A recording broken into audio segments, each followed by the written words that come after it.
Good morning student, मैं Anshu sir और आज हम देखेंगे articles a in the day 3 English grammar. English grammar चल रही थी। मैंने कहा था किसी भी कंपटीशन में आप बैठे हो, चाहे स्कूल में पढ़ रहे हो, हर जगह आपके काम आने वाली है इंग्लिश ग्रामर, क्योंकि हर जगह होती है।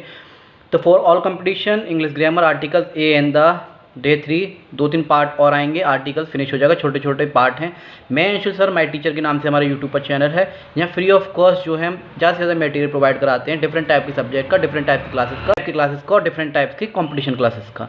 तो चलिए स्टार्ट करते हैं।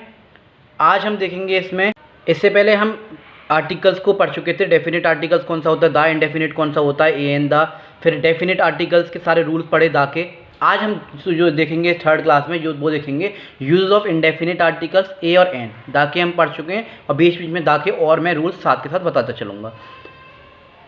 तो ए और एन का कंप्लीट कंसेप्ट जो डिपेंड करता है वो है साउंड प्रोनाउंसिएशन पे। जो हमारी साउंड प्रोनाउंसिएशन किस तरह से है उस पर वो डिपेंड करता है। जैसे वॉवेल्स माने होता है स्वर और कॉन्सोनेंट माने होता है व्यंजन। इन्हीं पर जो है ए और एन का जो कंसेप्ट है वो डिपेंड करता है। वॉवेल्स में देखेंगे वह सभी अक्षर जिनका उच्चारण जो है, जिनका जो प्रोनाउंसिएशन जो है मुख से ना होकर, मुंह से ना होकर, कंठ से यानी गले से हो, कंठ से हो, वो भी बिना रुके। तो वह सभी अक्षर जिनका उच्चारण मुख से ना होकर कंठ से हो बिना रुके। All alphabet pronounce without obstruction, बिना मुख के। किसी शब्द का पहला अक्षर अगर ए, ई, आई, ओ, यू है तो उसमें एन का प्रयोग होगा। ये हम पढ़ते हुए आ रहे हैं बचपन से, लेकिन इसमें साउंड प्रोनाउंसिएशन पे हम जो है ज़्यादातर ध्यान देंगे। सारे रूल्स हम पढ़ेंगे। कॉन्सोनेंट माने होता है व्यंजन। ऑल अल्फ़ाबेट, जितना भी अल्फ़ाबेट्स होंगे प्रोनाउंस्ड होंगे विद ऑब्स्ट्रक्शन, मुख के प्रयोग से, यानी कि माउथ से जो है क्या होगा वो निकलेंगे। जो शब्द जो होंगे वो उनका जो उच्चारण होगा, उनका जो ऑब्स्ट्रक्शन होगा वो माउथ से होगा। किसी शब्द का पहला अक्षर जो होगा उसके साथ हम क्या लगाएंगे, ए लगाएंगे। और 21 लेटर्स हैं, देखो 26 अल्फ़ाबेट्स होते हैं, जो 26 लेटर्स होते हैं, जिसमें से ए, ई, आई, ओ, यू में तो एन का ही प्रयोग करते हैं। और बाकी के जो बच गए उसमें हम 21 जो रह गए वो उसमें हम क्या, उन्हें हम बोलते हैं कॉन्सोनेंट, जिसमें हम क्या करते हैं, ए का प्रयोग करते हैं। लेकिन इनके साथ साथ हम साउंड प्रोनाउंसिएशन भी इनकी देखेंगे। कहीं कहीं ऐसा होगा ए, ई, आई, ओ, यू आ रहे होंगे फिर भी एन नहीं होगा। तो साउंड ये नहीं कि ए, ई, आई, ओ, यू आ रहे हैं तो आँख बंद के एन ही लगा देंगे, नहीं। साउंड प्रोनाउंसिएशन पे हम ज़्यादा ध्यान देंगे। कंठ यानी कि गले से जिसकी आवाज़ आएगी, जो स्वर होते हैं उसमें हम ए, ई, आई, ओ, यू को यूज़ करेंगे साउंड प्रोनाउंसिएशन के साथ। और बाकी की जो रह गए उसमें हम कॉन्सोनेंट यानी व्यंजन का यूज़ करेंगे जिसमें मुख से आवाज़ आ रही होगी। तो ये सारी चीज़ें हम देखेंगे। देखिए, मैं एक टीचर हूँ और स्टडी मटेरियल प्रोवाइड कर रहा हूँ फ्री ऑफ कॉस्ट। ज़्यादा से ज़्यादा कोशिश कर रहा हूँ उन लोगों तक वीडियोस जरूर पहुँचे जिनको वाकई में इन वीडियोस की ज़रूरत है, क्योंकि एजुकेशन को इस टाइम जो है एक तरह से धंधा बना लिया है। तो मैं कोशिश कर रहा हूँ कि ज़्यादा से ज़्यादा जो है आप सब लोगों तक नॉलेज को शेयर कर सकूँ। शेयरिंग इज़ केयरिंग, ज्ञान बांटने से बढ़ता है। मैं बांट रहा हूँ, आप भी कोशिश कीजिए। आगे देखेंगे आर्टिकल डिपेंड ऑन साउंड। जैसे कि मैंने भी आपको बताया था, वही मैंने तोड़ के इसमें जो बता दिया है। Article depend on sound, word obstruction less sound और ऑब्स्ट्रक्शन अल्फ़ाबेट। कंठ की सहायता से जो भी लेटर की आवाज़ आएगी वो, और मुख की सहायता से माउथ की जैसी आवाज़ आएगी वो। फर्स्ट पॉइंट जैसा कि आपको दे रखा है, यूज़ ऑफ आर्टिकल एन का हम कभी इस्तेमाल करेंगे, depend on the sound of first letter. जो पहला लेटर का यानी शब्द यानी वर्ड का जो पहला लेटर होगा उस पर डिपेंड करेगा। ऑब्स्ट्रक्शन लेस होना चाहिए, ठीक है, यानी कि कंठ की सहायता से, यानी कि गले से आवाज़ आनी चाहिए। यूज़ ऑफ आर्टिकल ए का हम प्रयोग करेंगे, जो वर्ड का जो फर्स्ट लेटर होगा वो डिपेंड करेगा इस पर ऑब्स्ट्रक्शन के साथ, यानी कि उसकी जो आवाज़ आनी चाहिए वो माउथ से आनी चाहिए। किससे आनी चाहिए, मुख से। जैसे रूल 1 हम देखेंगे, इसमें अब रूल स्टार्ट हो जाते हैं। वर्ड का, शब्द का पहला लेटर यदि वॉवेल है, कोई भी वर्ड हो सकता है, उसका पहला लेटर अगर वॉवेल है और साउंड भी वॉवेल है, और जो आवाज़ जो साउंड उससे निकल रही है वो भी वॉवेल है, तो हम एन का प्रयोग करेंगे। Example, an apple. एप्पल में ए जो है ए, तो ए बोल के देखिए, ए गले से आवाज़ आ रही है, ठीक है। तो ए के साथ हम किसका यूज़ करेंगे, एन के साथ, ठीक है। कंठ से आवाज़ आ रही है, स्वर है जो क्या है, ऑब्स्ट्रक्शन लेस है, तो उसके साथ हम एन का यूज़ करेंगे। ऑरेंज, ऑ, तो ऑ के साथ हम एन का यूज़ करेंगे। ये नहीं ए, ई, आई, यू आ रहे हैं तो ही हम एन का यूज़ करेंगे, नहीं। ऑब्स्ट्रक्शन लेन यानी कि जिस लेटर की साउंड जो है गले से आए, कंठ से आए। एन इंक पॉट, इंक आई बोल के देखिए, तो इंक जो है एन अम्ब्रेला, ठीक है, तो उसके साथ क्या आएगा, यू के साथ एन। रूल नंबर 2 हम देखेंगे, वर्ड का पहला लेटर यदि कॉन्सोनेंट है, यानी कि जो शब्द है उसका पहला लेटर जो है यदि कॉन्सोनेंट है और उसकी साउंड भी कॉन्सोनेंट है तो उसके साथ ए का प्रयोग करेंगे। तो रूल समझ में आ गए आपको। एग्जाम्पल, अकार, कार में सी बोल के देखिए तो माउथ यूज़ हो रहा है तो उसके साथ हम क्या होगा, ए का यूज़ करेंगे। अब मैन, माँ बोल के देखिए तो माउथ से साथ यूज़ हो रहा है और जिसमें माउथ से जो भी वर्ड की साउंड निकलेगी उसके साथ ए यूज़ करेंगे। अब बॉय बा बोल के देखिए तो बॉय के साथ हम बी के साथ क्या आया है, ए आया है। देखिए जितनी सोर्स ऑफ मटेरियल मेरे पास है सोर्स ऑफ मटेरियल, मैं ज़्यादा से ज़्यादा आपको नॉलेज शेयर करने की कोशिश कर रहा हूँ। आप बस नॉलेज लेने की कोशिश कीजिए और ये सोच के आगे शेयर कर दीजिए कि आप किसी को नॉलेज शेयर कर रहे हैं। रूल नंबर 3 हम देखेंगे, 2 आप समझ गए। तीसरा देखेंगे, वर्ड का पहला लेटर अगर वॉवेल है पर साउंड कॉन्सोनेंट है, उसमें क्या था, लेटर भी कॉन्सोनेंट था, साउंड भी कॉन्सोनेंट थी। पहले वाले में क्या था, लेटर भी वॉवेल था, साउंड भी वॉवेल थी। लेकिन रूल नंबर 3 में हम देखेंगे, अगर लेटर वॉवेल है लेकिन साउंड जो है कॉन्सोनेंट है तो उसमें हम ए का प्रयोग करेंगे। जैसे या, यू वगैरह आपको देखने को मिलते हैं। Example, a union, you, mouth से आवाज़ आ रही है, यू बोल के देखिए, यू है यू, लेकिन क्या है, आ माउथ से आवाज़ रही है तो यूनियन के साथ आ। अ यूनिक, तो यूनिक के साथ ए। यूरोपियन, ठीक है। अब ये मत समझ देखिएगा ई है, ई के साथ तो जो है भाई वॉवेल है तो एन लगा दे, नहीं, साउंड देखिए, यूरोपियन, ई इसमें क्या थोड़ा साइलेंट आपको नज़र आएगा, यूरोपियन तो ए। यूनिकॉर्न तो ए। तो इस तरह से आप साउंड के प्रोनाउंसिएशन पर जो है विशेष ध्यान दीजिएगा। कंपटीशन में जो भी बच्चे बैठे हुए हैं, जो भी स्टूडेंट बैठे हुए हैं, साउंड प्रोनाउंसिएशन पे ही ए और एन होता है। कहीं कहीं मैंने बहुत सारे एग्जांपल ऐसे ही बताए हैं और आगे बताऊंगा एरर वाली जिसमें आर्टिकल्स आते ही नहीं हैं। दा वाले में हम रूल पढ़ चुके हैं, 2 इससे पहले वीडियोस आ चुकी हैं। मैंने कहा था कोशिश करेंगे 2 या ढाई महीने के अंदर अंदर ज़्यादा से ज़्यादा इंग्लिश ग्रामर को पूरा फिनिश हम करेंगे। वर्ड का पहला लेटर यदि कॉन्सोनेंट है और वर्ड की जो साउंड है वो वॉवेल है, ठीक है, वर्ड का शब्द का जो पहला लेटर है वो कॉन्सोनेंट है लेकिन उसकी साउंड है वो वॉवेल्स है, तो उसमें क्या करेंगे, हम एन का प्रयोग करते हैं। जैसे एग्जांपल, एन एम ए, तो एम बोल के देखिए, एम ए, तो क्या आएगा उसमें, एन आएगा, क्योंकि एम में जो पहला लेटर आ रहा है ए, तो क्या है, कंठ से आ रहा है, यानी कि नेक से आ रहा है, गले से आ रहा है।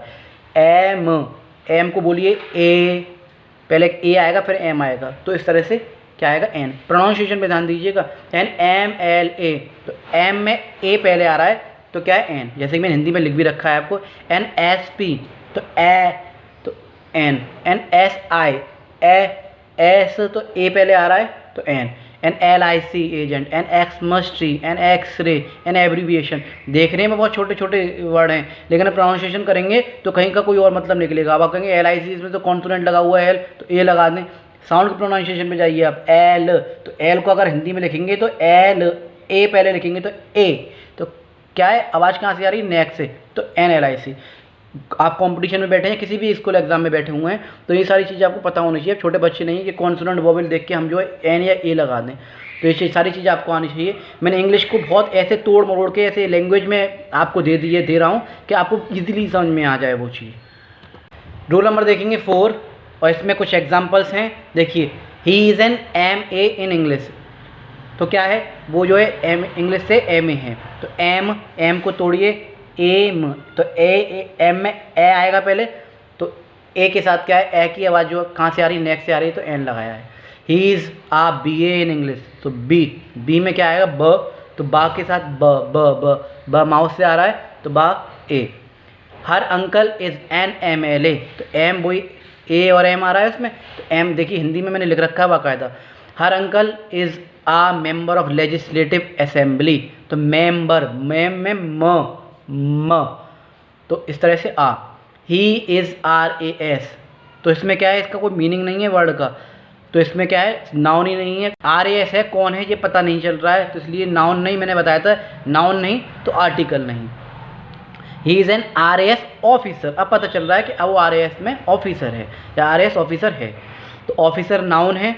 और आर ए एस, आर को अगर आप लिखेंगे आर, तो आ कहाँ से आवाज़ आ रही है, कंठ से, तो इसमें आके आ गया एन। देखिए मैं पूरी कोशिश कर रहा हूँ आपको डीपली समझाने की, ताकि आप जब कंपटीशन बैठें तो बस वीडियोस को थोड़ा सा देख लें और झट से जो आप आराम से कराएं। ज़्यादा नोट्स वोट्स बनाने की ज़रूरत नहीं है। मैंने बताया था आर्टिकल में, वही 40-45 से रूल्स हैं, बहुत छोटे छोटे रूल्स हैं, बस आप उन्हें समझ लीजिए और आपके दिमाग में बैठ जाएगी और आप आराम से जो उन चीज़ों को कर सकते हैं। हाँ, आर्टिकल्स है, प्रीपोजिशन है, थोड़ा बड़ा ज़रूर है, लेकिन छोटे छोटे पॉइंट्स हैं, बस वो हमें याद होने चाहिए। और आपसे हाथ जोड़ कर अनुरोध है, उन लोगों तक इन वीडियोस को जरूर पहुंचाएं जिनको वाकई में वीडियोस की ज़रूरत है, क्योंकि आज भी ऐसी जगह हैं जहाँ सफिशिएंट मनी नहीं है कोचिंग के लिए, कोचिंग बहुत ज़्यादा दूर है घर से, जो लोग वहाँ तक पहुँच भी नहीं पाते।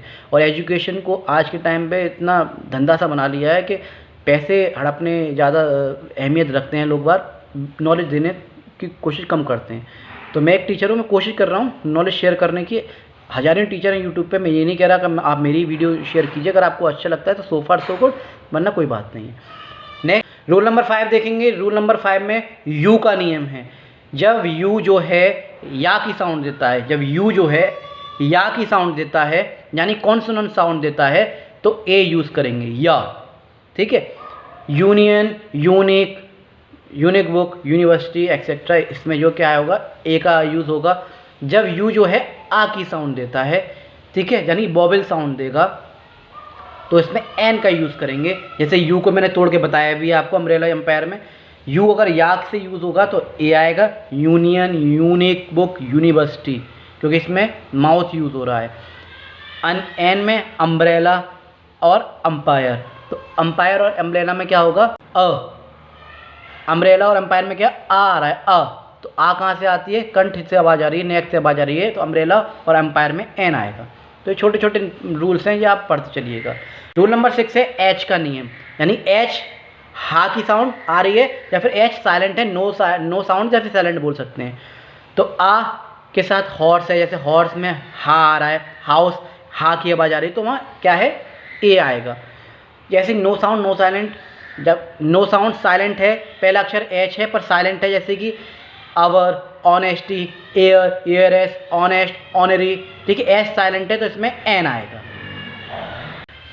एच के नियम में ऑनेस्ट के बारे में जरा देखेंगे रूल नंबर 6 में, about honest because it is adjective. एक तो ऑनेस्ट जो है एडजेक्टिव है, जैसे कि ही इज़ ऑनेस्ट, वो ईमानदार है, ठीक है, he is an honest, he is an honest कौन, तो इसमें एक तो नाउन नहीं है, तो इसलिए ये गलत है, एरर है इसमें।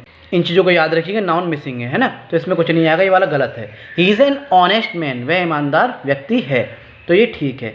जैसे होटल, होटल में क्या होता है, ए का प्रयोग करेंगे क्योंकि इंग्लिश के हिसाब से होटल में हा की आवाज़ आ रही है, इसलिए। तो इन चीज़ों को आप बहुत जो है बारीकी से देखिएगा, समझिएगा, आपको अच्छे से समझ में आ जाएगा। 5 या 6 वीडियो में आर्टिकल्स को हम खत्म करेंगे, छोटी छोटी वीडियोज़ हैं, बस समझने की आपको ज़रूरत है। रूल नंबर 6 में ओ का नियम देखेंगे। ओ जो है अगर आ की साउंड दे रहा है हिंदी में, या वाह की साउंड दे रहा है, तो आ की साउंड दे रहा है तो एन आएगा, अनियन, आउल एक्सेट्रा। और ए की साउंड दे रहा है यानी वाह की साउंड दे रहा है तो ए आएगा, जैसे कि 1, ओ है लेकिन वाह की साउंड दे रहा है। जैसे एग्जांपल, आ 1 रुपीज़ नोट, तो वाह के साथ ए आ गया, एन आ 1 रुपी कॉइन, तो इसमें क्या है, ए आया है। रूल नंबर देखेंगे 8, यूनिट एंड प्राइस का नियम। किसका, यूनिट एंड प्राइस का नियम। यूनिट में क्या लगाएंगे और प्राइस में क्या लगाएंगे। यूनिट इकाई में दा का प्रयोग होगा और प्राइस मूल्य में ए और एन में से किसी का भी प्रयोग होगा, साउंड प्रोनाउंसिएशन के हिसाब से। याद रखिएगा, milk is sold dash the litre, तो लीटर क्या है, एक यूनिट है, लीटर, किलोग्राम, किलोमीटर, ठीक है, तो उसमें हम दा का यूज़ करते हैं, यूनिट इकाई की बात हो रही है।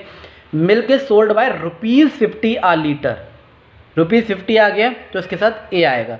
जब रुपीज़ यानी कि किस में बात होगी, प्राइस में बात होगी, तो ए आएगा। और लीटर, ल, ठीक है, तो लीटर, तो माउस यूज़ हो रहा है तो साउंड प्रोनाउंसिएशन के साथ क्या आएगा, ए आएगा।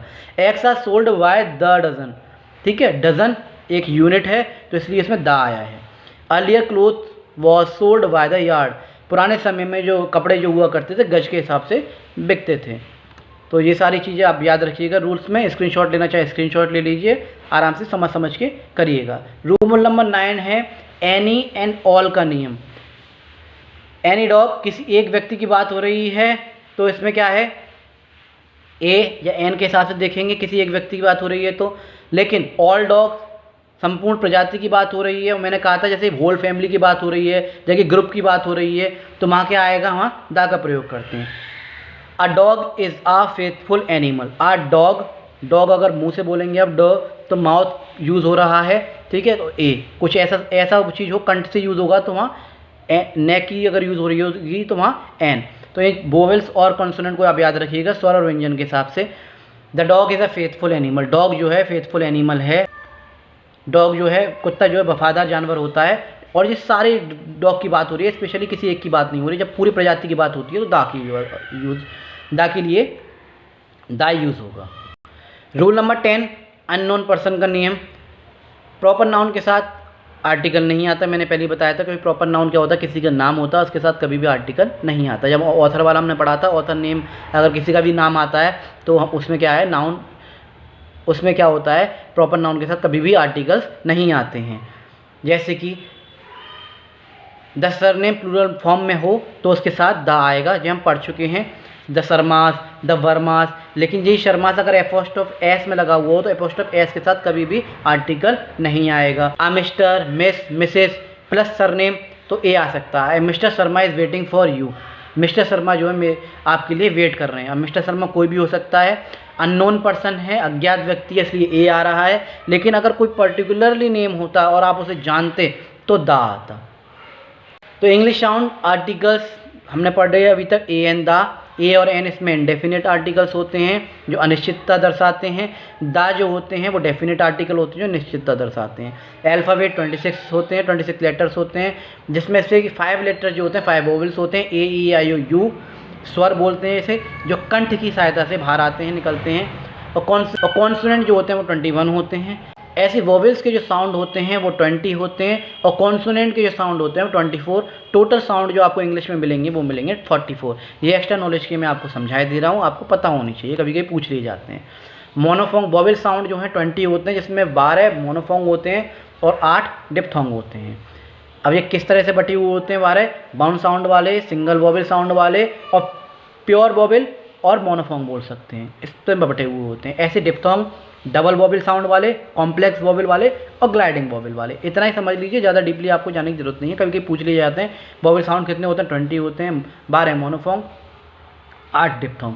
अगर ज़्यादा पूछ लिया जाए वन साउंड वाले, सिंगल वोवेल साउंड वाले, प्योर वोवेल या मोनोफोंग कौन होते हैं, तो मोनोफोंग में होते हैं। तो ये चीज़ आपको पता होनी चाहिए।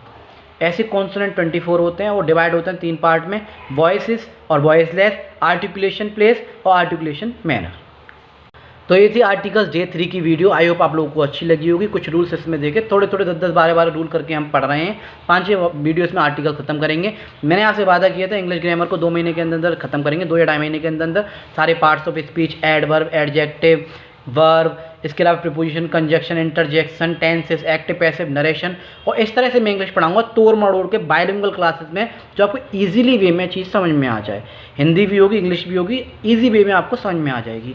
तो मैं यशु सर फिर मिलता हूँ आपसे नई वीडियो के साथ, नए कंसेप्ट के साथ। जब तक के लिए जय हिंद, जय भारत।